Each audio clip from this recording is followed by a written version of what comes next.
Deməli, uşaqlar, birinci nitq mədəniyyətindən deyəcəm. Nitq mədəniyyəti əslində hər birimizin bilməli olduğumuz bir mövzudur.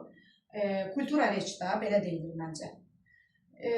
Nitq mədəniyyətində bir sıra gözlənməli olan məqamlar var. Deməli, nitqin düzgünlüyü, dəqiqliyi, səlisliyi olmalıdır, ifadəliyi olmalıdır. Düzgün nitq odur ki, deməli, sözlər düzgün yerində işlədilsin. Dəqiqlik odur ki, düzgün tələffüz olunsun. Məsələn, mən uşaqlar əvəzinə, oradan heç danışma fikrim olunsun. Uşaqlar deyirəmsə, mən nitq normalarını pozmuş oluram. Və yaxud da mən işığı söndür əvəzində işığı keçir deyirəmsə, və yaxud da anam başımıza durub demək əvəzinə, anam başımın yanında durub. Bəzən göz həkimləri deyir ki, eynəyi geyin. Geyin nədir? Tax, paltarı geyinə bilərsən.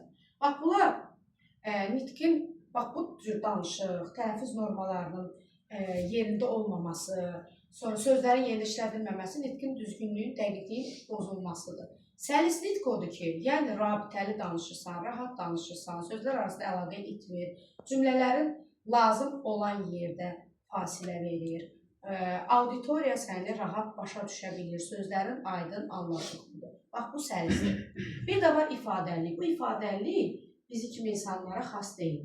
İfadəlilik yaradıcı insanlara məxsusdur. Yəni, yaradıcılıq qabiliyyəti olan, şair deyim, yazıcı deyim. Məsələn, mən başım ağarıb deyirəm, onlar deyir ki, saçlarıma dən düşüb.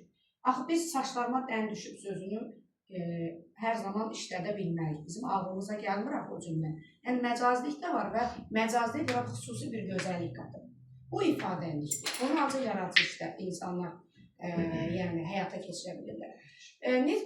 Düzgün nitqin qurulmasında uşaqlar mütləq bəzi şərtlər, bəzi qaydalar nəzərə alınmalıdır. Auditoriyanın səviyyəsi, bura auditoriyadır, səviyyəsi. Yəni, məsələn, mən kənddə də durub danışa bilərəm, kənd adamlarından.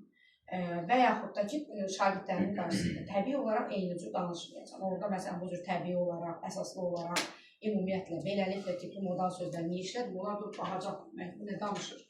Mən orada təbii olaraq onların danışıq tipinə uyğun, ləhcə ilə danışa bilərəm, onların başa düşdüyü formada danışa bilərəm, özümün şəxsi danışıq formam ola bilər, fərqli danışıq formam, hansı ki, onlarla uyğunlaşa bilər və deməli, bu mənim auditoriyanı nəzərə almalıyım. Həmçinin mənim nitqim yorucu, təkrar olunan formada olmamalıdır və davamlı olmalıdır, inanlı olmalıdır, inandırıcı olmalıdır daha doğrusu və ona görə də düzgün nitq qabiliyyəti olan insana natiq deyilir.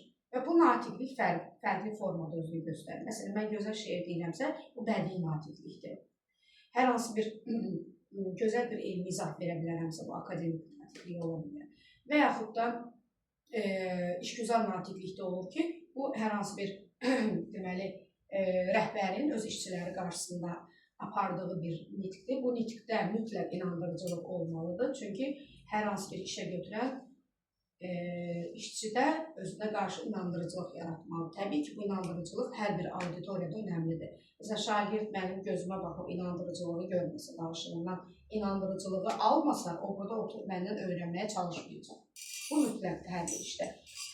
Sonra uşaqlar, və buradan yadınızda saxlayın ki, nitq yazılı və şifahi formada olur. Bir də var səssiz nitq. Səssiz nitq isə insanın özünün daxilində apardığı bir danışıqdır. Hər bir insanda bu mütləq fərqli zamanlarda baş verə bilir, fərqli yaş dövrlərdə ola bilir.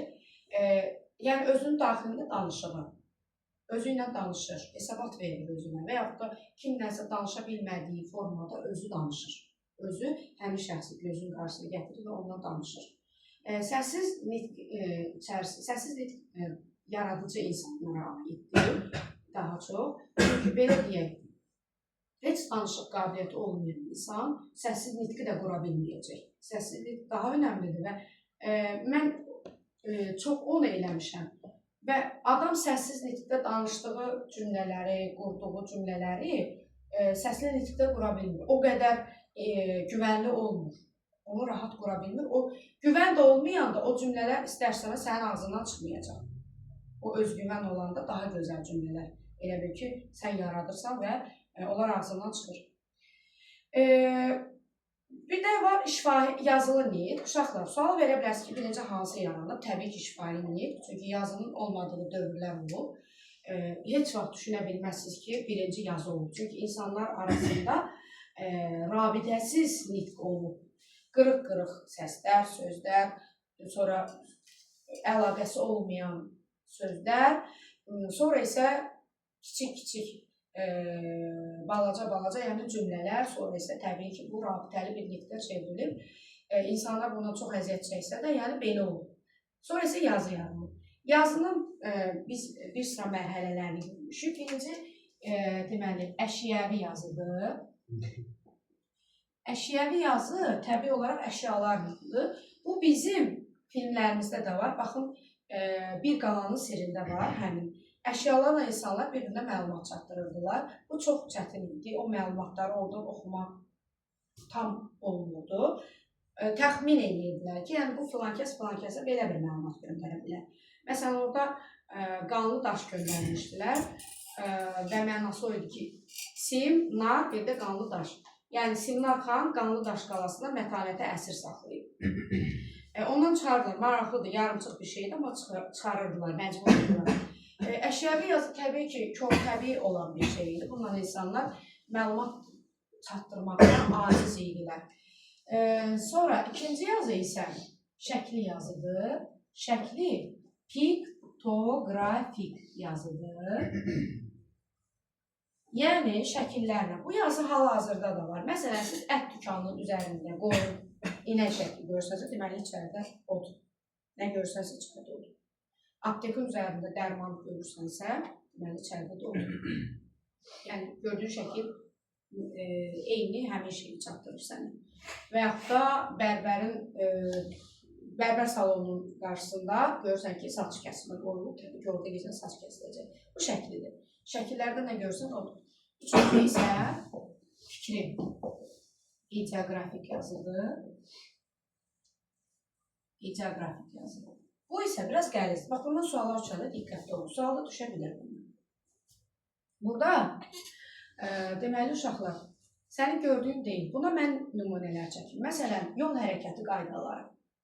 Məsələn, yaşıldır, qırmızıdır, sarıdır. Axı, o rəngdəkini demir sənə. Yaşıl maşınların keçməsidir, piyadanın dayanmasıdır. Bax, bu ideografikdir. Və yaxud da darvazaların üstündə, qapıların üstündə qırmızı qara lent, qırmızı toydur, qara deməli, yas əlaməti bildirir. Bunlar ideografikdir. Bax, bunlar deməli, o deməkdir ki, yəni burada yazıda gördüyün deyil, tam başqa bir mənası var. Başa düşdünüz? Əsasında bundan suallar düşür. Sonra dördüncü isə hecavidir, sillabik. Hecalarla. Bu yazı hal-hazırda da Çindir, Koreyadır, Yaponiya kimi ölkələrdə istifadə olunur. Bu çox çətindir. Yəni, müəyyən hecalarla birləşdirib söz alınırsan. Çətindir bu. Amma bundan hal-hazırda da var. Yazın ən mükəmməl forması hərfidir, fonoqrafik. Bu da bildiyimiz, deməli, əlifbadır. Azərbaycan dövlətində 7-ci əsrdə deməli, ərəb əlifbası var idi. Siz ərəbi farsı görmürsünüz, bilmirəm, bunlar tam fərqlidirlər. Yəni, mən universitetdə fars əlifbasını keçsəm də Quranı oxuya bilmədim bundan, çünki ərəblə o tam fərqlidirlər. Sonra 11-ci əsrdə fars əlifbası olub bizdə.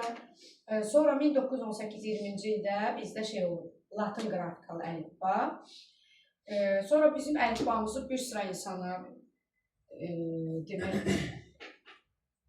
Mirzə Fətəli Axundzadə də hazırlayıb aparıb Türkiyəyə, orada heç o qəbul olunmuyor. Çünki, yəni, niyə qəbul eləsinlər? Biz elə, belə deyək, onlar üçün maraqlı olmamışıq ki, bu yüksək səviyyədə nə iş çıxardacaq ki? Yəni, bizim öz şəxsi əlifbamız olmuyor. Sonradan 70 ilə yaxın SSR-in dövründə biz Kiril əlifbası işlətmişik. Kiril Rus əlifbasına çox oxşayır, amma orada fərqli şeylər var. Məsələn, orada bu K-dır mı? Hə, K kimi işlədirəm. Bu Y idi. Belə bir şey var idi. Sonra bu öndür. Bu əl